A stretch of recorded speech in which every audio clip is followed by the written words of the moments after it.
You ready? No one's ready for Arizona poker. It's only been a few hours since I won about 4,000 on my first session of the trip. This video goes over the remainder of my stay, and it's just as wild, if not more so. Be sure to stick around through all of it. I buy into the 3-5 spread limit game for 1,000. The max is actually 2,000. We pick up right where we left off in the last video with pocket aces. We're in the big blind. Under the gun opens to 50. It's a 10 big blind raise. This opponent just lost a large pot in the previous hand and added on for 1,000. He doesn't seem like a happy camper, and I don't blame him. Why would anyone want to sleep on the ground with limited access to showers and cell reception? Also, running into pocket aces isn't good. I put in the 3-bet to 200. This is a dream situation. The opponent dislikes money more than Nicolas Cage. He calls with grand visions of bad beating me. It's going to be tough to do that because the dealer puts out Jack 10 for all spades. We've got an overpair with a nut flush draw and backdoor straight draw. The pot's already big and our hand has potential to improve. I'm thinking of the best way to get a double up. A lot of the time I down bet, but I don't need to as much against someone who may be tilting. I make it 200 again. Under the gun doesn't want to leave the party early. He makes the call and I double check for a spade. We've got just under 600 left in our stack. The turn is the 6 of clubs. It's a blank. This time I bet 250. I want to string the opponent along while he's probably drawing extremely slim. If he calls this bet, he's going to have a tough time folding to a $335 river shove. The player may not have much. He folds. We don't get a full double up. We do win a nice sized pot to get started though. I seat change to sit next to my buddy Jeff Karras. I mentioned in previous vlogs that he won a gold bracelet back in 2009 for over $300,000. He beat Jason Somerville heads up. Coming in to knock over Jeff's chips and say hi is our other buddy Nick Durkee, who's a 10-time gold bracelet winner in the future. Currently, he's a 0-time winner, but he does have several WSOP final tables under his belt. Just a matter of time before he gets one. He won't be joining us at our table since he plays Limit, which is a game just slightly more exciting than waiting for a doctor's appointment. Some people, pros even, won't play no limit. They can't handle the swings. Back to poker, we've got 6-5 of spades on the button. The cutoff limps in. I call for 5. The big blind raises to 25. Not too large of a raise. The cutoff calls for 20 more. I'm getting a good price in position with a hand that should have its own lane. I call. We're going 3 ways to the flop. It's 9-8-4 with 2 spades. We've got a straight flush draw. That's the kind of board we were hoping for. Checks to me. With combo draws, I like to bet big. There are 2 good outcomes. One is that I can win immediately by everyone folding. Second would be an opponent calling, making the pot bigger for me if I hit one of the many outs that will presumably give me the winner. Neither player should have better than 1 pair given how it was played so far. I bet 70. I almost want to call so I can drill the 7 of spades one time. Instead, both players fold pretty quickly. Winning with 6 high is still positive overall. Next we've got pocket 10s in the hijack. I raise to 20. Jeff is in the cutoff. He calls. That's not what I like to see. I prefer to be playing this hand against randoms while in position. The big blind calls. 3 of us are going to the flop. It's 10-9-8 with 2 hearts. We've got top set on an extremely connected board.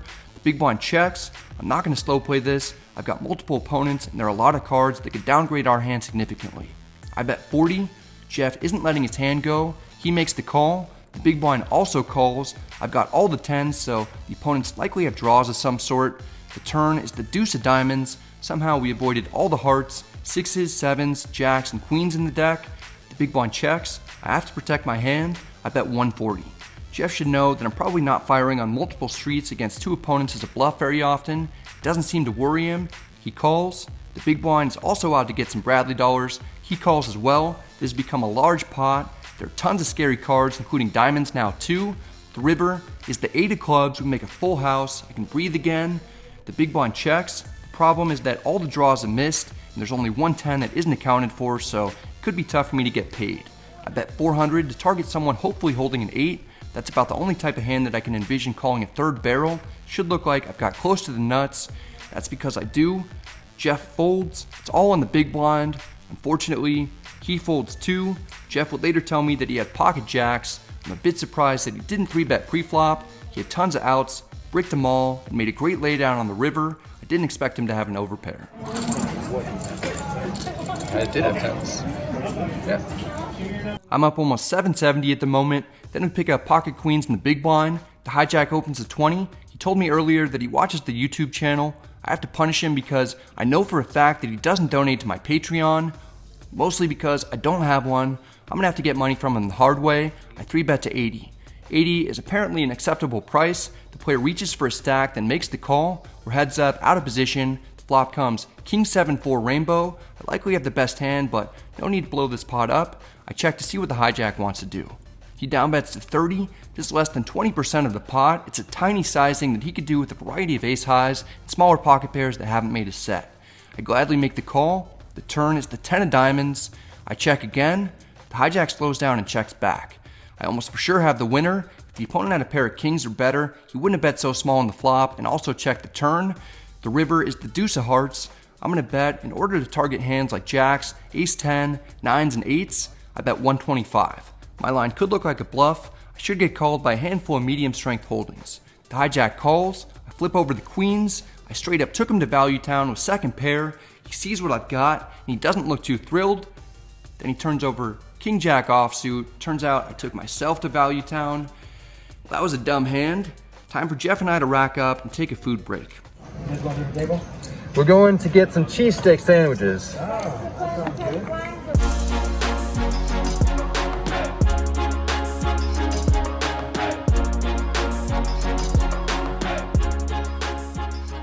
I won 335 over about 3.5 hours or so.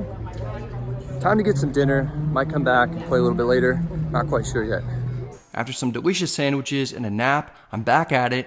I plan to film. There just aren't too many interesting hands over kind of a long session. At my first table, a few small and medium-sized pots go my way in the beginning. Then they start going the other way. I get stuck 300 and add on to be in for 1,500 total. Tides change again when I get it in pre-flop with pocket jiggities against a short stack and a straddle pot that has kings. I end up with a boat to get unstuck. It turns out there is a right way to play that hand. You just have to get it in bad and get lucky. After that, I pick up ace 7 suited on the button and open to 20. Jeff 3-bets to 75 in the small blind, which is something that he likes to do a little bit too frequently. Rather than call, I 4-bet to 225. He doesn't like it. He flashes an ace and then folds. We have no other choice but to show him we did it light, so he knows we're not going to take it anymore, and to teach him a lesson, he has some empty words for us. Good. Good. Terrific.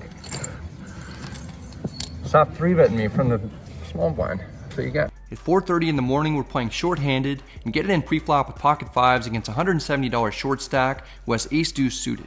The player 3-bet jammed on me 2 hands in a row. I had to make a stand. He flops a deuce and turns a flush draw, but he bricks on the river. We win it with our pair. The late session ends up being a long battle, but we pull out a small victory before the game breaks. Poker session's done. I won $40 over like 5 hours. I played like 3.5 hours earlier today, so I'm up total $375. We've only been here for 28 hours or something. I've played 3 sessions of poker and I'm up a little over 4,400 altogether. Jeff is up, Jeff is up 2,800. So, I mean, we've been here for a day and between the two of us, we're up like 7,200. It's pretty awesome. Good trip. Still have a couple more days to go. After getting some sleep, I jump into my 4th session of the trip when I pick up ace-6 suited in the hijack. The player on my right min raises to 10. He's been playing almost every hand. I want to isolate him. I 3-bet to 35. My buddy Jeff calls in the cutoff. The small blind is a vlog watcher named Tim who transferred over to get some Bradley dollars and possibly make it onto the video. He calls. The initial pre-flop raiser calls as well. We're going 4 ways to the flop. It's queen 10-4 with 2 clubs. We get the nut flush draw, a backdoor straight draw, and 1 over. Checks to me. There's a good flop for my range and my actual hand. I bet 105 to either win now or increase the size of the pot in case I'm able to improve. The cutoff folds. Tim calls in the small blind. The middle position player calls as well. The table has been playing very loose, particularly the middle position player. 3 of us are seeing the turn. The dealer puts out the king of hearts, gives us a gutter to go along with our flush draw. Checks to me again. I shouldn't be semi-bluffing in this spot, especially against multiple opponents. Someone could have ace-jack, jack-9, or king-queen. The more I think about it, the more I don't like it. In Vegas, I'd always check this back. Here, I wouldn't be surprised to be up against some weak suited queens or suited 10s, as ridiculous as that sounds. I fire for 275 to get people who don't like to fold, to hopefully fold. Not a great plan. The small blind calls, leaving himself with 350 behind. The middle position player also calls, leaving himself with 117 behind. We're gonna need to hit a jack or a club if we wanna keep our winning streak alive. This has become a massive pot. The river is a miracle jack of clubs. We make the nut flush and make a straight just as a bonus. It gets better though. Tim rips it in for 350. I'm trying not to show too much excitement while the other opponent is figuring out what he wants to do. Ultimately, the middle position player calls. He's all in as well. I snap call and turn over the nuts. The player on the left with the red phone also watches the channel, and the player to his right is a viewer as well. He actually came to a meetup game that Andrew and I did in South Dakota. It's a table filled with vlog watchers who have a front row seat to see me win an enormous 3-way all-in. I got bailed out after a terrible turn bet. Small blind Tim shows that he has king jack of diamonds. He flopped a straight draw, turned top pair, and river 2 pair. I'm not sure what the middle position player has, but he said that he couldn't beat an ace high straight. I'm excited to capture this footage for the vlog. Then we get some bad news. Okay. It's a shame to hear that, since this is one of my favorite places to play. There are tons of people who watch the channel that stopped me to say hi on the trip, including other poker dealers. Tim in the small blind wasn't even upset that he lost his hand to me. On his way to get more chips, he asked if it would make the vlog. It nearly broke my heart to tell him that there's no chance. Other people were even having me FaceTime their friends. Hey, what's up, man? I'm your biggest fan. Poker for life, man. I had a brief conversation with the poker room manager, who's a cool guy. Didn't seem to be 100% familiar with what's going on in the poker vlogging world, but he said that they occasionally get some high-profile clientele that they want to protect, and that they don't necessarily need the marketing. I can understand those points. They're definitely crushing as it is, but hopefully they'll see this video, see some value, change their tune like a lot of other properties have around the country. It's not just about showing off the poker either. I'm happy to highlight the beautiful hotel rooms that have stunning views of the magnificent pools where you can lay out and sip on a cocktail. Or if that's not your thing, what could be better than playing some golf while enjoying the sunset? Don't forget to check out the delicious fine dining options either. It's got everything here. Not even joking, this place is great for a variety of reasons. I hope that I'm able to work something out to make poker content here in the future.